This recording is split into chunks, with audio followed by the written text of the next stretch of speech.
Tá Gravando? Tá gravando. Então, boa noite, pessoal. Hoje quem vai dar aula aqui é a equipe de fundraising e a gente vai falar sobre outra parte da renda variável, módulo 3, aqui da CE. Então, a gente vai começar com os fundos imobiliários. Pode passar, assim. Então, a gente vai começar falando o que são os fundos imobiliários. Fundos imobiliários é uma união de investidores que procuram aplicar os recursos deles em ativos imobiliários. E daí essa rentabilidade dos fundos vem através de aluguéis, arrendamentos dos fundos, tá? Nos fundos que são investidos. O ganho, a distribuição de capital é proporcional ao quanto cada investidor investe, tá? Ele funciona pelo sistema de cotas. Por exemplo, tu vai procurar para investir num fundo, tu vai pesquisar o código dele e tu vai encontrar ele por R$10, R$11, 12, depende muito de que tipo de fundo é e como que opera. Tem alguns custos, tá? Os custos do fundo imobiliário tem alguns custos de negociação, algumas taxas a pagar, mas os fundos imobiliários que têm rendimento mensalmente, eles são isentos de IR, não precisa pagar. Aqui a gente tem alguns grupos de fundo, tá? Aqui é bem importante entender esses três. O primeiro dele é o fundo de tijolo, é o mais fácil de se entender, que tu vai comprar uma parte de um empreendimento, tá? de uma construção. Pode ser um shopping, um galpão, uma laje corporativa que aluga escritórios. Tá? No fundo de investimento é como falam bastante, né? Se for pesquisar, é como se tu comprasse, ao invés de precisar construir um prédio, tu compra um pedaço daquele prédio, tá? E daí a rentabilidade vem daí, dessa união, desse conjunto, vai formar um prédio. Tá? Esse é o fundo de tijolo por construções, tá? Shopping, galpão, laje corporativa, como a gente falou. Tem um outro também, que é o fundo de papel, que aí é como se tu compra títulos, aqui o CRI, o Certificado de Recebíveis Imobiliários. Tu vai, de certa forma, comprar dívidas voltadas ao setor imobiliário. Tu vai incentivar, financiar, tá, construções. E teu ganho vai vir a partir disso. E é uma forma que os fundos fazem para recolher capital para terminar as construções. Tá? E também tem os fundos híbridos, que são uma mistura do fundo de tijolo e fundo de papel. Tá? Pode passar. Tá. Aquela classificação de tipos de fundo é bem importante gravar para a gente entender agora a classificação dos tipos de fundos que a Ambima dá. Tá? A Ambima é a Associação Brasileira do Mercado Financeiro e Capitais. Tá? Se não me engano, é isso. É a mesma. São eles que emitem a certificação da CE. Tá? Mas aqui vamos prestar atenção nesses 5 tipos de fundo. O primeiro é o desenvolvimento para renda.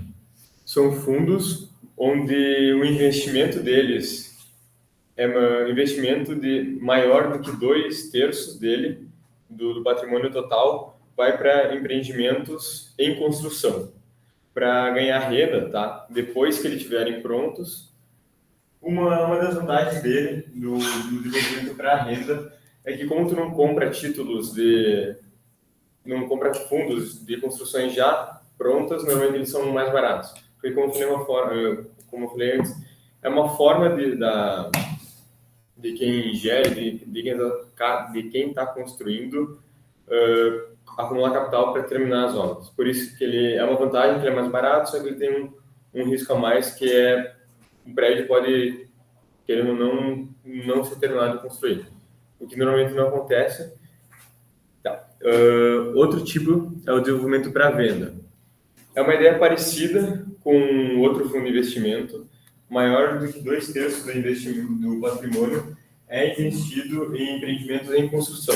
Só que diferente do outro, o objetivo dele é vender o título, né? Depois que a construção tiver terminado.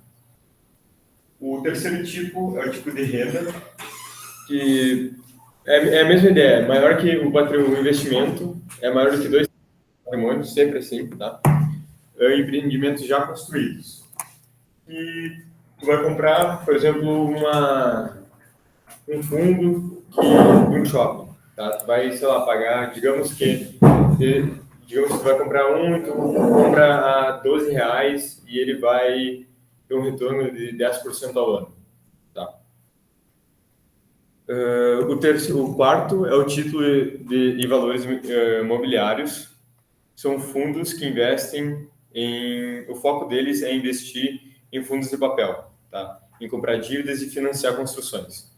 E o último, eles não concentram a estratégia de diversificação da carteira deles em qualquer tipo de antes, eles tentam diversificar o máximo possível, tá? Uma das vantagens é que, de certa forma, eles garantem uma segurança maior por causa da maior diversificação. Tá? Aqui. Agora, a última parte dos fundos imobiliários é meio que resumir um pouco eles de novo e tirar as vantagens e as desvantagens dele. Tá? Uma das vantagens é que é mais fácil do que construir. Tá? É mais fácil tu comprar uma parte do imóvel ou partes de vários imóveis do que construir um. Digamos que tu tem um capital,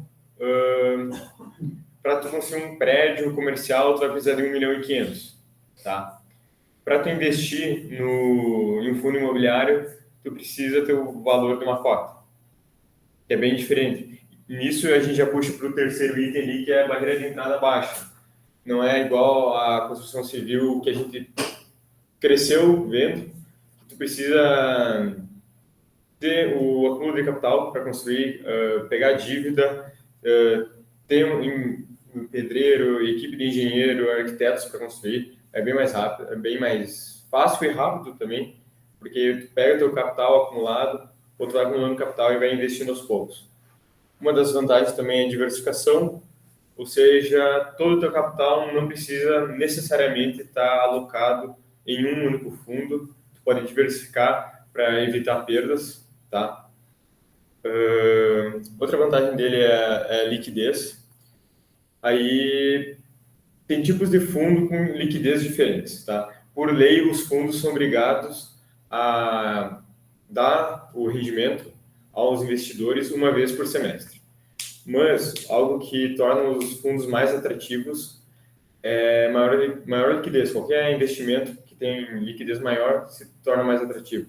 Por isso que muitos fundos tentam trazer liquidez para eles, que o rendimento mensalmente vai cair para ti. E logo tu não vai precisar pagar o IR. Tá?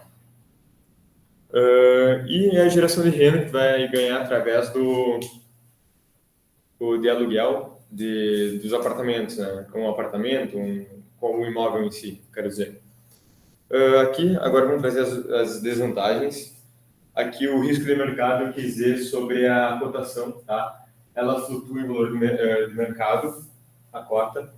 Por exemplo, se um fundo não está sendo tão bem gerido ou está com problemas de locação, logicamente a cota dele vai diminuir, vai diminuir de valor, vai desvalorizar ou aumentar, tá? Dependendo qual a tua posição no fundo, no mercado, pode te prejudicar.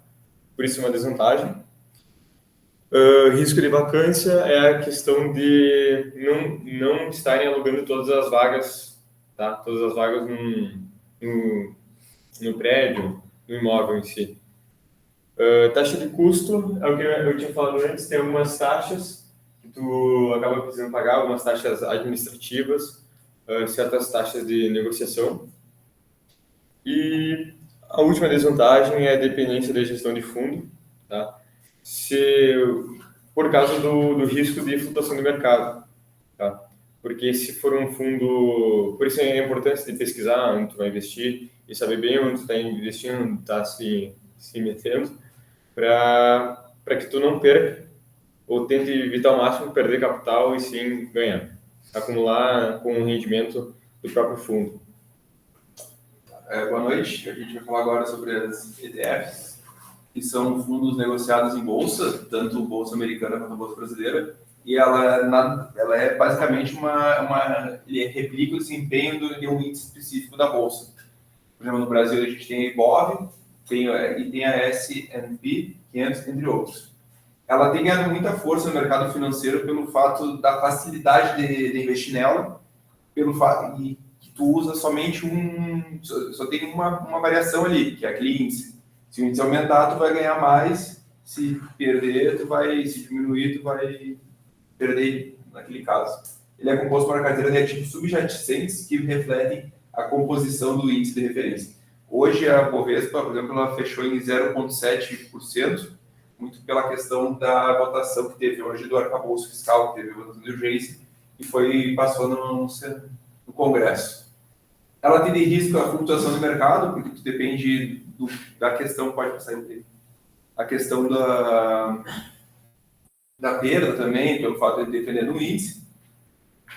Tem o risco de mercado, risco de crédito e risco de liquidez. Ela é volátil, porque ela depende muito do estresse do mercado. E essa volatilidade ela pode ser rentável ou não, né? Depende se o investidor busca o longo prazo, vai ser rentável porque tu vai comprar na baixa. Mas se tu for a curto prazo, não é rentável. As ETFs podem ser de ações, renda fixas, commodities e de setor específico. E cada tipo possui especificidade de risco, retorno e volatilidade. As mais famosas hoje na bolsa são a BOVA 11, e a SMAL 11 e a IVVV 11. São as três que estão na bolsa brasileira. Aí na bolsa nacional tem a SPY e a QQQ. A principal hoje no Brasil que usa é a Ibov mesmo, não tem outra mais. A questão da tributação dela é 15% do ganho, na questão se for na compra e venda, né, nas ações, e renda fixa em cima do ganho capital tributado. Ela tem essa vantagem de ser somente 15%, né, não pegar o 27,5%. Ela tem uma gestão passiva, né, porque tu não depende da empresa em si, do giro em si, tu depende só do desempenho que ela vai ter, assim, tu vai apostar naquele índice, não vai apostar na empresa ou naquele coisa específica, né. A gestão passiva ela não tenta superar o mercado, e sim ela busca seguir o comportamento do mercado. Então, tu vai usar as informações que tu tem para buscar aquele comportamento. Tu vai, por exemplo, hoje, no caso, aumentou por causa da votação. Tu teria uma informação política que tu vai ganhar no dinheiro naquilo ali. Já nos tradicionais, é uma gestão totalmente ativa, né? Que o gestor toma decisões de compra e venda de ativos com o objetivo de superar o desempenho do mercado. Então, enquanto a passiva não depende do mercado, depende do desempenho dele. Ou seja, pode ser tu tem uma empresa, por exemplo, a empresa pode diminuir muito, perder dinheiro nela. Mas na questão da ETF, não. A ETF vai depender de toda daquela carteira de empresas. Daí, de vantagens, custo baixo dela, né? Ela tem uma administração baixa por causa de não precisar de tantos gestores, por não ser uma empresa específica. Só depende do algoritmo ali dos valores. Ela é diversificada, né? Porque tem vários ativos subjacentes e ajuda a reduzir o risco. Ela é transparente porque é divulgada todos os dias a composição dela e permite que tu acompanhe quais são os ativos que estão naquele dia. Entender o que tu está investindo. Ela possui uma liquidez, que tu pode comprar e vender no dia, e ela tem acesso ao mercado dos amplos. Ela é muito indicada para quem está iniciando a investir. A ETF, por causa que ela tem uma liquidez boa e a tua capacidade de perda não é tão alta, mas também de ganho também não é tão alta. Então, para concluir, assim, que ela é bem atraente para buscar um investimento mais passivo, diversificado, de baixo custo e transparente. Tu pode buscar ativos em mercados e construir uma carteira alinhada com o teu objetivo financeiro. Mas é fundamental que a gente faça uma análise cuidadosa, né? Compreendendo os riscos envolvidos e estejam cientes de que ETFs estão sujeitos a flutuações de mercado e possíveis perdas, porque a gente não está dependendo somente de um setor, né? Ou de alguma coisa. Pode ser um setor que pode quebrar todo aquele índice naquele dia. E aí é isso. Tá, agora é para dele falar. Aqui. Só vai passando os slides aí para mim, se puder. Daí. Claro. Quer virar para eles, ó? Tá. Show? Tudo certo? Beleza. Metafish. Falando mais agora sobre os COIs ali. Deixa eu ver.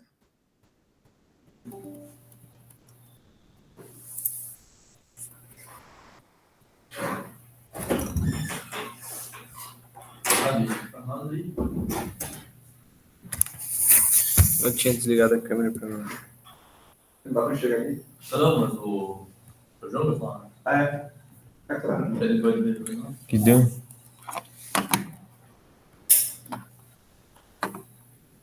É que, cara. Não.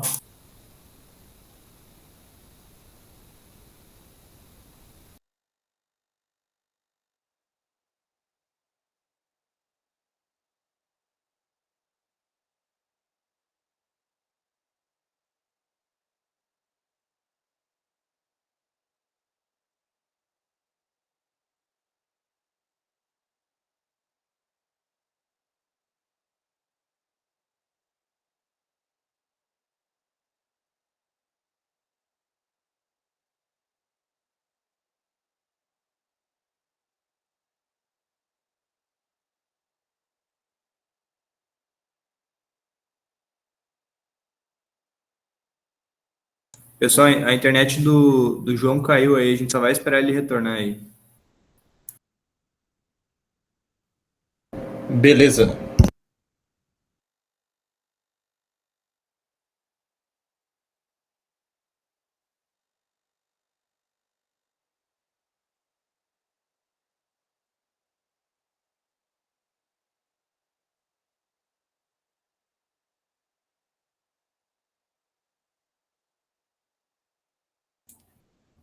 Aí. Tá me ouvindo aí? Sim. Caiu a internet bem na hora. Bota do primeiro slide lá para mim, Cássio. Aí. Boa noite, pessoal. Peço desculpa aí pelo imprevisto de ter caído na internet e também não pude me fazer presente ali, mas vou fazer a apresentação aqui online, então. Falando sobre as COIs, que é o Certificado de Operações Estruturadas, são produtos financeiros que combinam características de renda fixa e renda variável em um único pacote. E o principal objetivo das COIs, principalmente na carteira dos investidores, é buscar diversificação nas aplicações. Os COIs, eles compreendem diversos commodities ou fatores que tu pode diversificar na tua carteira. Por exemplo, a queda do dólar, o índice do dólar, sei lá, vários tipos de commodities. Essa é a diversificação que a COI pode te oferecer. Principalmente a diferença de investimento dos investimentos tradicionalistas do Brasil que ela oferece. Na COI, existem 2 documentos ali que são importantes para os investidores que o banco tem que garantir, sendo eles o documento de informações essenciais, o DIE. Ele contém todas as informações sobre a aplicação, todos os riscos, a rentabilidade que a futura aplicação deve render, já que é um investimento de longo prazo, né? Geralmente 4, 5 anos que tu investe e tu busca uma certa rentabilidade. Pode passar para o outro slide, Cássio. Falando agora sobre a rentabilidade, a gente tem 2 tipos de COI. A gente tem o COI de valor nominal protegido, que ele garante pelo menos o valor investido no retorno para o investidor, né? Essa é uma opção indicada principalmente para os investidores mais conservadores, né? Que eles não possuem tanta experiência para adivinhar o mercado, se o dólar vai subir, ou sei lá, se a queda do ouro vai acontecer ou não. Isso vai depender da ação escolhida pelo investidor, né? No entanto, mesmo ela tendo essa proteção, existem certos riscos associados, como o custo de oportunidade. Em vez de tu estar pegando uma ação que podia, quem sabe, ter uma rentabilidade maior e tu deixar anos parado haver uma queda e tu receber exatamente o que tu investiu, tu podia ter colocado numa COI de valor nominal em risco, que ela não oferece a garantia, mas ela podia ter uma rentabilidade maior do que o valor nominal protegido. Os COIs, eles podem ser estruturados com base em uma variedade de ativos de referência. Ali atrás, ali, ó. Peraí, volta lá. Aí. Como eu disse ali, juros, moedas, ouro, por exemplo, o índice do dólar, se vai subir ou vai baixar. E o valor mínimo de investimento por parte de um COI, ele varia de acordo com o produto. Como foi dito ali, pode ser em relação ao dólar, ao juro, ao índice de inflação. Então, não existe um limite pré-definido assim. Pode passar ali. Aí. Em relação ao risco de liquidez, existe o risco de crédito do emissor, que ele é dependente do banco ali, né? E o COI ele não é coberto pelo FGC. Ele não garante ali aquele benefício que todo mundo conhece, né? De 250 mil a 4 anos, enfim, ele não tem essa cobertura pelo FGC. Então, é um certo risco que a gente adota por escolher o COI na nossa carteira. A gente tem o custo da oportunidade, como eu falei, que optar por segurança, né, pode trazer uma rentabilidade bem menor do que tu escolher uma ação com maior risco. A gente tem o risco de liquidez, que é a marcação de mercado, como o Cássio vem dizendo nas aulas dele ali, ele explicou sobre a marcação de mercado, que em caso de resgate pré-vencimento do COI, existe a marcação de mercado por parte daquela ação, se tu quiser negociar ela no mercado secundário. E a tributação é que o imposto de renda incide sobre os rendimentos. E ali tem a porcentagem que o imposto de renda influencia sobre os seus ganhos, né? Pode passar a próxima. E então, para finalizar aqui, vale a pena investir no COI? Pelo lado das vantagens, a gente tem que ele é uma ação diversificada e traz flexibilidade aos investimentos. É uma oportunidade de exploração para os investidores, de conhecer o mercado internacional, de como funciona, simplesmente é um investimento a longo prazo que pode ser seguro, mas tem muitas reclamações sobre o COI, principalmente, como teve um caso da XP ali, que houve um prejuízo para a maioria das pessoas dos COIs que ela ofereceu. Mas para o banco é muito beneficente a COI, porque eles conseguem pegar o valor da ação investido ali pelos investidores e conseguem transformar eles em um empréstimo para terceiros. Ou seja, o COI que você investiu, o banco consegue emprestar esse teu dinheiro que foi investido para outras pessoas. Claro, a um juro maior, aí eles rendem e por isso que eles oferecem esse COI, porque é beneficente para eles. E outra vantagem ali é a maior segurança dos investidores. Como foi dito ali, a rentabilidade pode ser não tão grande, mas é mais para diversificação da carteira. E a desvantagem é a falta de liquidez, que embora exista a opção de negociar o certificado no mercado secundário, como eu disse, provavelmente vai ter a marcação de mercado, né? E em razão disso, ele pode afetar a rentabilidade que tu pensava no início, né? Então, portanto, os investidores devem considerar cuidadosamente o seu horizonte de investimento e necessidades de liquidez ao optar por investir nas COIs, né? Acho que sobre as COIs seria isso. É uma aplicação bem diferenciada aqui no Brasil das ações tradicionalistas, né? Mas ela é muito interessante de saber que tu pode conhecer o mercado internacional investindo nela. Acho que seria isso pela minha parte.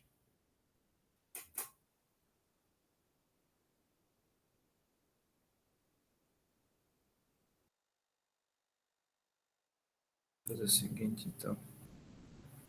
Para a apresentação. Sobre o conteúdo da aula de hoje, seria isso. E a gente vai abrir para perguntas, se alguém tiver alguma dúvida.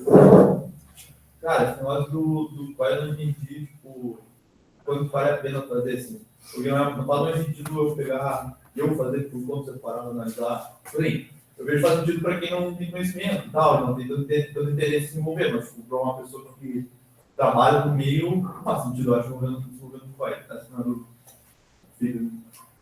porque faz mais sentido na visão, né? Faz análise do investimento de renda fixa e do investimento variável.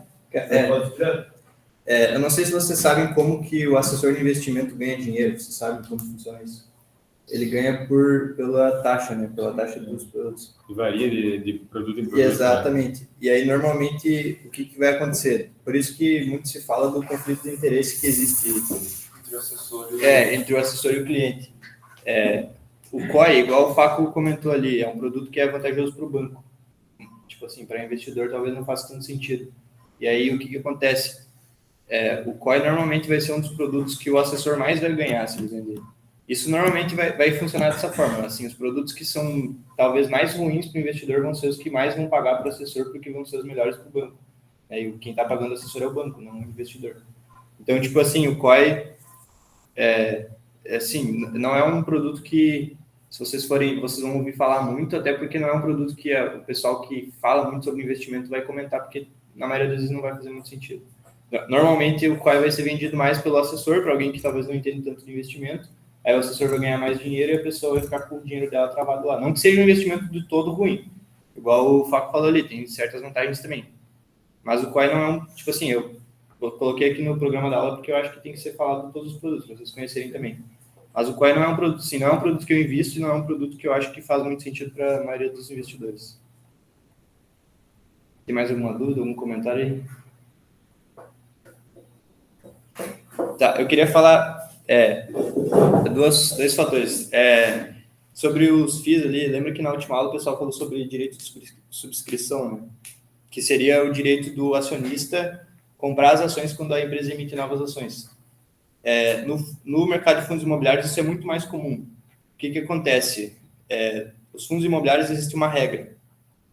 Está na lei essa regra, que o fundo imobiliário ele precisa distribuir 95% de todo o lucro gerado de caixa para o fundo imobiliário.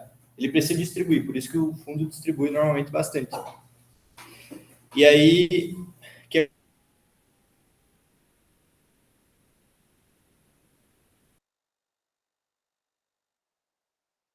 acontece? Ela não tem obrigação de distribuir. Para o fundo imobiliário isso não é verdade. Para o fundo imobiliário é muito difícil financiar. Tipo, se um fundo lá tem mais ou menos um patrimônio de 300 milhões e ele quer construir um novo prédio lá e quer aumentar o patrimônio dele, sei lá, virar um fundo maior. Ele meio que não tem... Tem que se vender pelos cotas? Ele meio que não tem outra forma de obter recursos se não vender novas cotas. Tipo assim, o fundo vai ter que vender novas cotas, porque ele não consegue guardar dinheiro para reinvestir, ele tem que distribuir tudo. E aí, isso vai acontecer muito. O fundo ele vai emitir novas cotas. E o que acontece? Quando o fundo emite novas cotas, pensem comigo. Se é um fundo lá tem 100 cotas, um exemplo para simplificar, e tu é dono de 10 dessas cotas. Então, tu é dono de 10% do fundo, tu tem direito a receber 10% da distribuição daquele fundo. Aí, daqui a pouco, o fundo resolve emitir mais 50 cotas, por exemplo, para se financiar. Agora, a tua participação no fundo, se tu continuar com as 10, tu vai ter uma quantidade menor de participação no fundo e, por consequência, uma quantidade menor de recebimento de proventos. A porcentagem de proventos que vai para ti vai ser menor. Então, tu é potencialmente prejudicado por isso. Se o fundo, é claro, o fundo ele vai emitir novas cotas para se financiar pensando que ele vai conseguir gerar mais lucro no futuro, né? Ele vai usar esse dinheiro para se financiar para crescer. Mas tu, como investidor, é potencialmente prejudicado por isso. Então, por isso que existe o direito de subscrição. A primeira pessoa que vai ter direito a comprar uma cota quando o fundo emitir são os que já têm, justamente na proporção que tu tem. Então, se tu tem 100 cotas, sei lá, ele vai aumentar em 50% do patrimônio, tu vai poder comprar proporcionalmente a quantidade de cotas que tu tem, a quantidade de cotas que o fundo vai emitir. E aí tu ganha um direito de subscrição. Aí o que acontece? Esse direito de subscrição, inclusive, ele pode ser vendido. Tipo assim, ele é negociado na bolsa. Se tu não for querer usar esse direito de subscrição para comprar novas cotas, tu pode vender ele. Aí, no caso, tu vai vender na bolsa, tipo, alguns centavinhos para cada unidade que tu tem direito a comprar. Mas tu pode comercializar também, tem esse mercado. Porque, normalmente, o que vai acontecer? O fundo, isso vale para as empresas também. O caso da subscrição das empresas é muito mais raro, por causa disso que eu falei. É difícil a empresa precisar fazer isso para se financiar, ela tem outros recursos. Vai ser um valor um pouco abaixo. Tipo assim, o fundo imobiliário não faz sentido também, por exemplo, o fundo imobiliário está sendo negociado a R$90, aí ele vai emitir novas cotas a 100, quem que vai comprar? Ninguém, né? O cara pode comprar 90. Então, normalmente, ele vai emitir um preço mais abaixo. Tipo, sei lá, se está sendo negociado a 90, ele vai lá e vai emitir novas cotas a 85. Também é um dos motivos pelo qual o investidor que já tem as cotas vai acabar sendo prejudicado. Por isso, ele também tem esse direito de subscrição. E no caso das ações é mais difícil. Por exemplo, de uma empresa, normalmente o que vai acontecer? A empresa só vai usar esse recurso como último recurso. Assim, tipo, por exemplo, aconteceu recentemente com a IRB, não sei se vocês estão ligados na história da IRB. Ela emitiu novas ações. Mas por quê? Porque a empresa estava quase quebrando e não tinha mais outra fonte de recurso, ela precisou emitir novas ações. No caso das empresas vai ser muito negativo. Tipo, normalmente uma empresa que está emitindo novas ações é algo bem negativo. No caso dos fundos imobiliários, não necessariamente. Assim, pode ser uma estratégia do fundo para se financiar e emitir novas cotas. Mas o fundo ele pode, tipo assim, tu como investidor de fundo, pode receber cota em vez de receber. Ele pagar em cota, ele pode pagar em cota? Cara, eu nunca vi isso. Porque, tipo, ele tem que pagar 25% do lucro dele, né? Mas ele não pode pagar isso em cota, né? Eu acho que não, nunca vi isso. Vai sem dinheiro.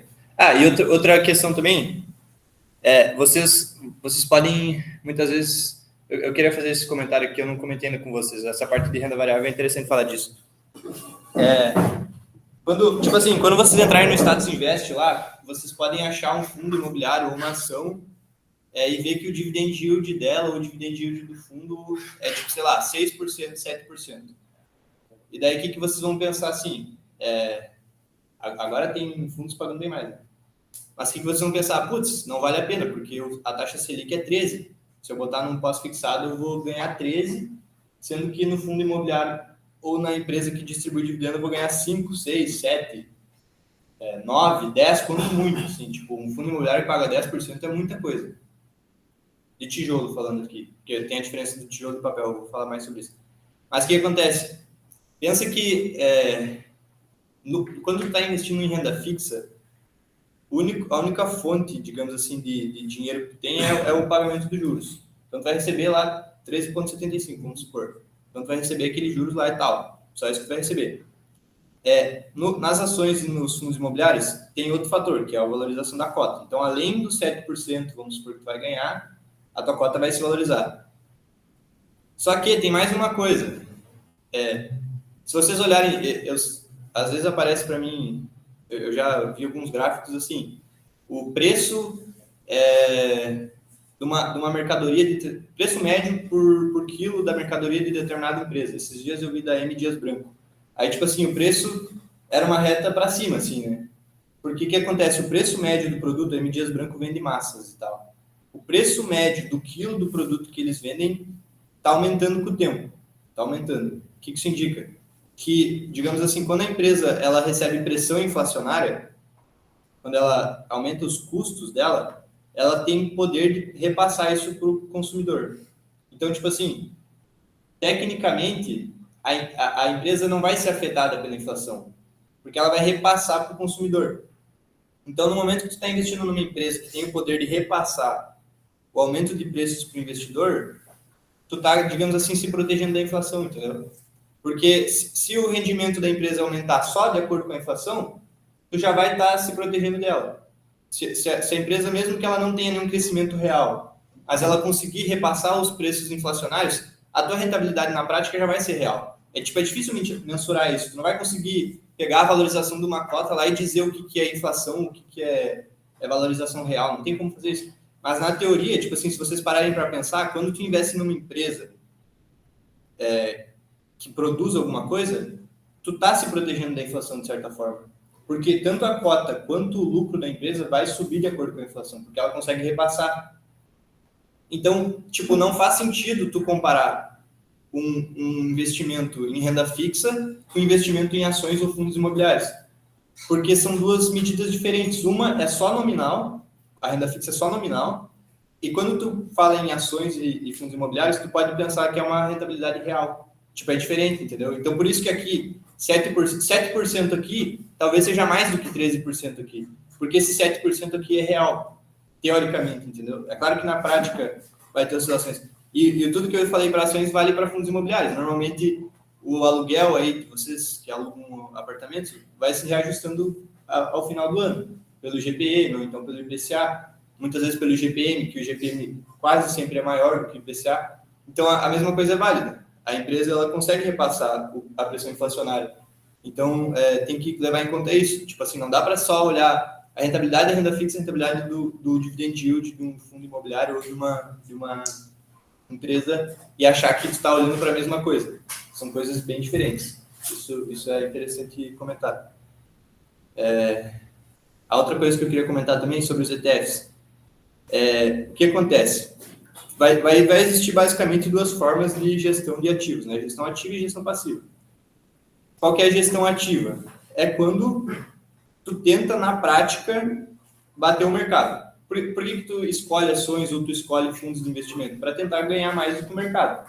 Por exemplo, tu sempre, quando tu for olhar para a renda variável, tu vai olhar de acordo com o benchmark. Tu vai dizer, esse fundo de investimento aqui, os caras vão vender a propaganda lá, o nosso fundo de investimento se valorizou 20% esse ano. Aí tu vai ver o fundo de ações do país, valorizou 25%.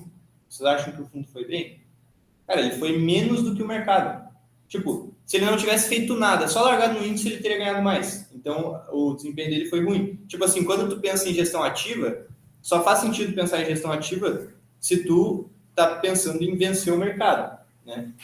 Porque o ETF, que o pessoal falou aqui, ele vai ser um método de gestão passiva. Então, tu não precisa fazer nada. Tu só precisa largar o teu dinheiro lá, por exemplo, num ETF de BOVA11, que o teu dinheiro vai oscilar de acordo com o índice.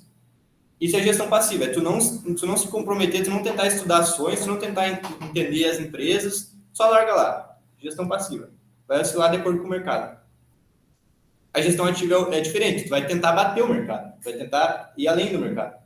E tu só vai conseguir isso se realmente tu for bom no que tu está fazendo. Porque qual que é a discussão? Essa questão de mercado eficiente e mercado ineficiente, né? Tem muita essa discussão, vocês, pessoal em economia, vê um pouco sobre isso. O pessoal que está no início do curso talvez não tenha visto ainda. Mas qual que é a diferença entre a hipótese da teoria dos mercados eficientes e a que diz que o mercado não é eficiente? A teoria dos mercados eficientes, ela diz o seguinte, que que o preço nos mercados, ele é, digamos assim, perfeito.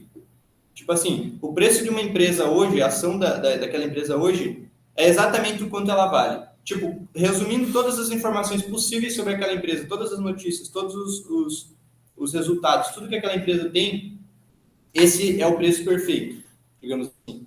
Tá? Essa é a ideia dos mercados eficientes. O que ela diz? Que se o mercado for eficiente, de fato, o que acontece? Todas as informações estão refletidas no preço, isso implica que tu não consegue ser mais esperto que o mercado. É impossível. Porque a única forma de tu conseguir prever uma oscilação do preço é se tu prever o futuro. Porque se todas as notícias, todas as informações estão no preço, tu só consegue prever que aquela ação vai subir se tu souber prever o futuro. É impossível. Então, a ideia dos mercados eficientes mesmo que os preços oscilem e tal, a gente não consegue prever as oscilações dele. Essa é a ideia dos mercados eficientes. A ideia dos mercados ineficientes, ou normalmente essa parte de economia comportamental, vai dizer que não, que tipo assim, os investidores não são 100% racionais, que não têm acesso a 100% das informações, e que muitas vezes as decisões de comprar ou vender uma ação não é muito lógica, assim. Tem vários exemplos disso. Aí que o cara que defende a lógica dos mercados eficientes vai dizer? Cara, não faz sentido tu fazer uma gestão ativa. O que faz sentido fazer uma gestão passiva? Que é por meio de ETFs. E o cara que defende que o mercado não é tão eficiente assim, ele vai dizer, não, se tu for esperto, se tu analisar todas as informações, tu consegue saber mais do que o mercado, tu consegue superar o mercado. Então, tu consegue, faz sentido, se tu estiver disposto a gastar tempo e estudar o assunto, ter uma gestão ativa. É isso que vai dizer. Então, se o mercado é eficiente, não faz sentido escolher ações, gestão passiva. Se o mercado não é eficiente, faz sentido tu escolher as ações. Aí tem teóricos dos dois lados. Qual que é a minha opinião sobre isso? Eu queria compartilhar com vocês.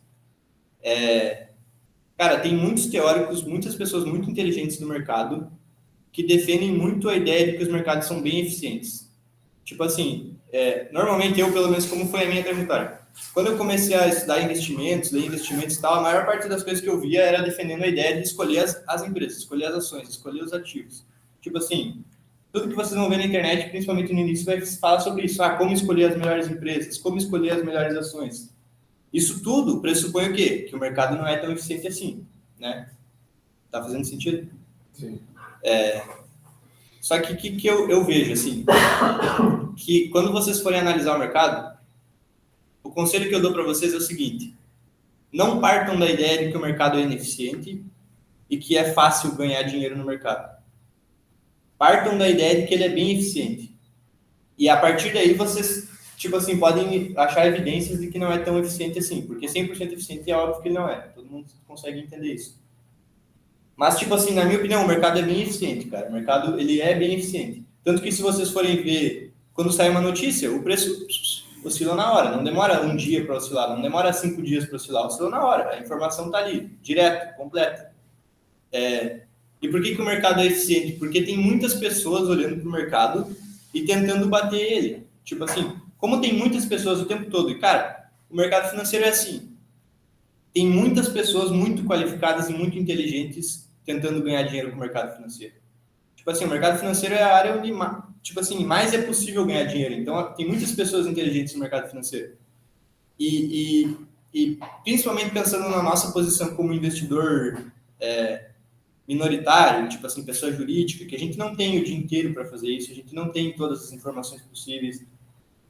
Tipo assim, da nossa posição, o que muitos investidores famosos, aí, muitos economistas famosos, aí, prêmio Nobel e tudo mais, eles vão dizer o seguinte: cara, não faz sentido tu tentar bater o mercado. Não faz sentido. Porque tu tem recurso muito limitado. Eu vou dar um exemplo para vocês. Existem fundos nos Estados Unidos que eles têm acesso à imagem de satélite, e a partir desse satélite eles conseguem ver quantos carros tem no estacionamento do Walmart naquele mês para tentar mensurar como vai ser o resultado da empresa. Cara, tem como competir com esses caras? Nossa, não tem como, cara.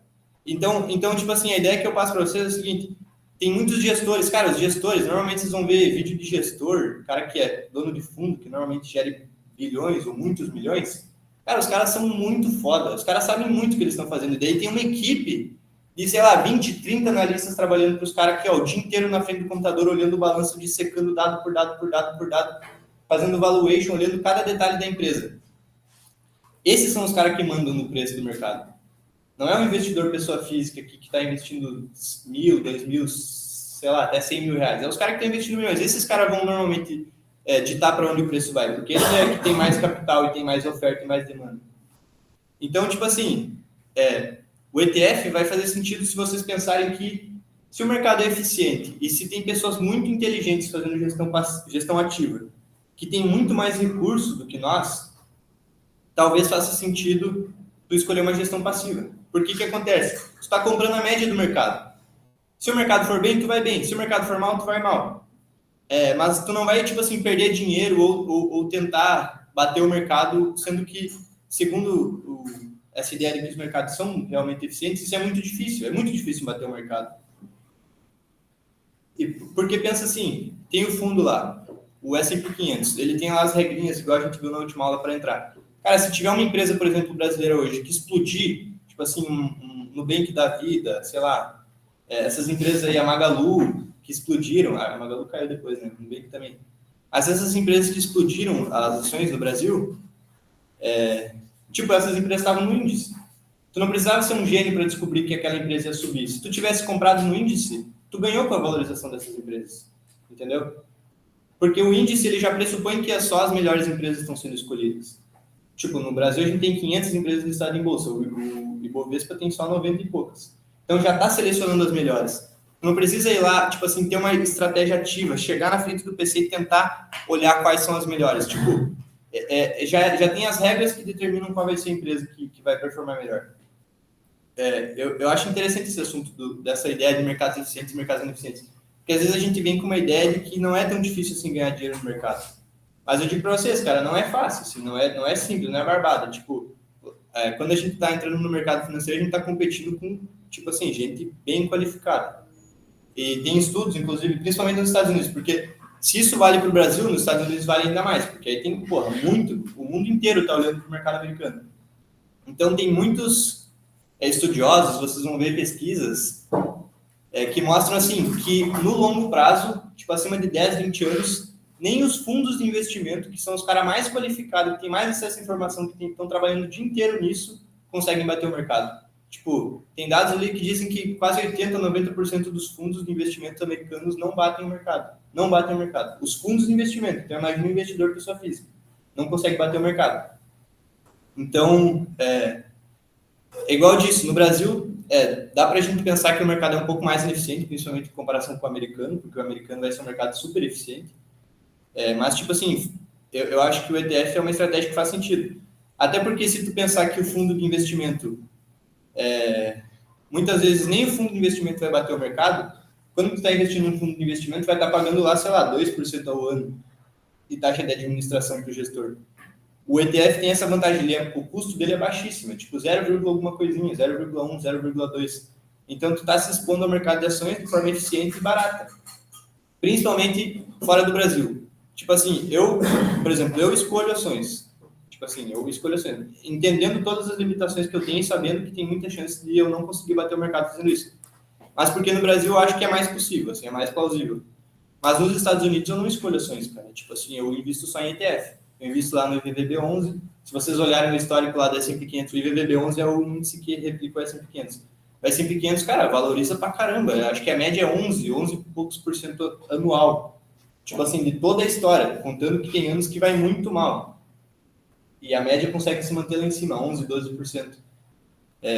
Tem, por exemplo, ETFs de REITs, que seriam os fundos imobiliários, né, americanos também, e excelentes, com uma rentabilidade assim, histórica muito alta, e tipo assim, acaba sendo uma forma muito simples de investir, com baixo custo e muito diversificada, porque dificilmente tu vai ser prejudicado se uma única empresa quebrar ou se alguma catástrofe acontecer em um setor. Se tu tiver muito exposto ou se tu tiver comprado na ação daquela empresa, tu vai perder todo o teu dinheiro, vai perder boa parte dele. No ETF, como são muitas empresas que estão sendo ali, tu está diversificado, está protegido de certa forma. Se uma empresa ali quebrar, não vai ter um efeito muito grande no fundo. Então, eu queria falar isso, assim, eu acho que é interessante pensar nessa ótica, assim, de que o mercado... pensem nessa parte de eficiência e ineficiência do mercado, assim, eu acho interessante vocês estudarem sobre isso, lerem sobre isso, assim, cada um vai ter a sua opinião. Tipo, essa é a minha opinião, eu acho que o mercado é bastante eficiente. Mas vocês podem ter uma opinião completamente diferente, tipo assim, tem economistas que tipo, tem um alto nível de discussão, assim, tipo, economistas muito fodas, prêmio Nobel, que falam que o mercado é eficiente, e tem outros que são muito fodas, prêmio Nobel, que falam que o mercado não é eficiente. Então, acho que é legal vocês pesquisarem sobre isso, se eu fosse recomendar, eu ia dizer isso. Sobre o mercado eficiente, tem o Eugene Fama, não sei se vocês já ouviram falar, que é um economista prêmio Nobel, ganhou o prêmio Nobel em 2013, se eu não me engano. E ele tá vivo ainda, cara. Tipo, é um economista, tem 90 e poucos anos, eu acho. E hoje, se vocês entrarem no YouTube, vocês conseguem ver a entrevista dele falando sobre isso, falando sobre o mercado eficiente e tal. Tipo, de meses atrás, anos atrás, um economista tipo, dos mais renomados do mundo. Eu acho massa isso aí, eu recomendaria vocês darem uma olhada no Eugene Fama. Tem um vídeo massa dele conversando com o Richard Thacher, eu acho que é Thacher, se eu não me engano, que é outro economista comportamental, daí ele vai dizer o oposto, eles vão discutir sobre isso e tal. Mas é interessante para explicar assim porque muitas vezes vai fazer sentido escolher o ETF. Não sei se alguém tem mais alguma coisa a comentar e adicionar. Mas a rentabilidade do ETF ela é baixa comparada com com ações assim, específicas. Pode ser que sim, mas da mesma forma que pode ter ações que vão performar bem mais para... Para o ETF, ele copiar o índice, ele compra as ações do índice. Isso. Mas aí, digamos que uma dessas ações distribua dividendos. O que acontece? Vai para a cota. Vai para a valorização da cota. Tipo assim, vai para o fundo. Inclusive, tem uma empresa, não sei se vocês já ouviram falar, BlackRock. Sim. Então, a BlackRock, aí tem tipo todo um drama ao redor da BlackRock. A empresa que mais tem dinheiro no mundo, tem 10 trilhões sobre gestão. 10 trilhões de dólares. Aí os caras falam, pô, a empresa que controla o mundo, não sei o quê. Só que se o cara for falar isso aí, normalmente é porque ele não sabe, não entende muito bem do mercado, porque a BlackRock, o que ela faz? Ela tem esses ETFs. O IVVB11 brasileiro, que replica o índice americano na Bolsa Brasileira, é da BlackRock. O BOVA11 é da BlackRock. A SMAL11 é da BlackRock. A BlackRock é enorme nesse mundo de ETFs. Aí o que acontece? Ela simplesmente replica o índice. E como o índice é muito grande, ela comprando pedaços das empresas, ela acaba tendo... Ela faz o dela daí. Ela só vai replicar isso. Então, ela comprando as ações das empresas, ela tem uma participação enorme em todas as empresas. Se vocês forem começar a olhar a participação das empresas que vocês vão olhar na Bolsa, vocês vão ver que a maioria, a BlackRock é um dos maiores acionistas. Tem 6, 7% da empresa. Mas não é porque, os caras são donos do dinheiro. Na verdade, não. Eles só estão... o dinheiro é dos investidores que colocam na BlackRock, e a BlackRock só replica o índice, por isso ela compra as ações. Mas é legal também. Normalmente a BlackRock é uma das maiores acionistas, quase todas as empresas do índice, porque tem muito dinheiro na empresa. Mas é do ETF.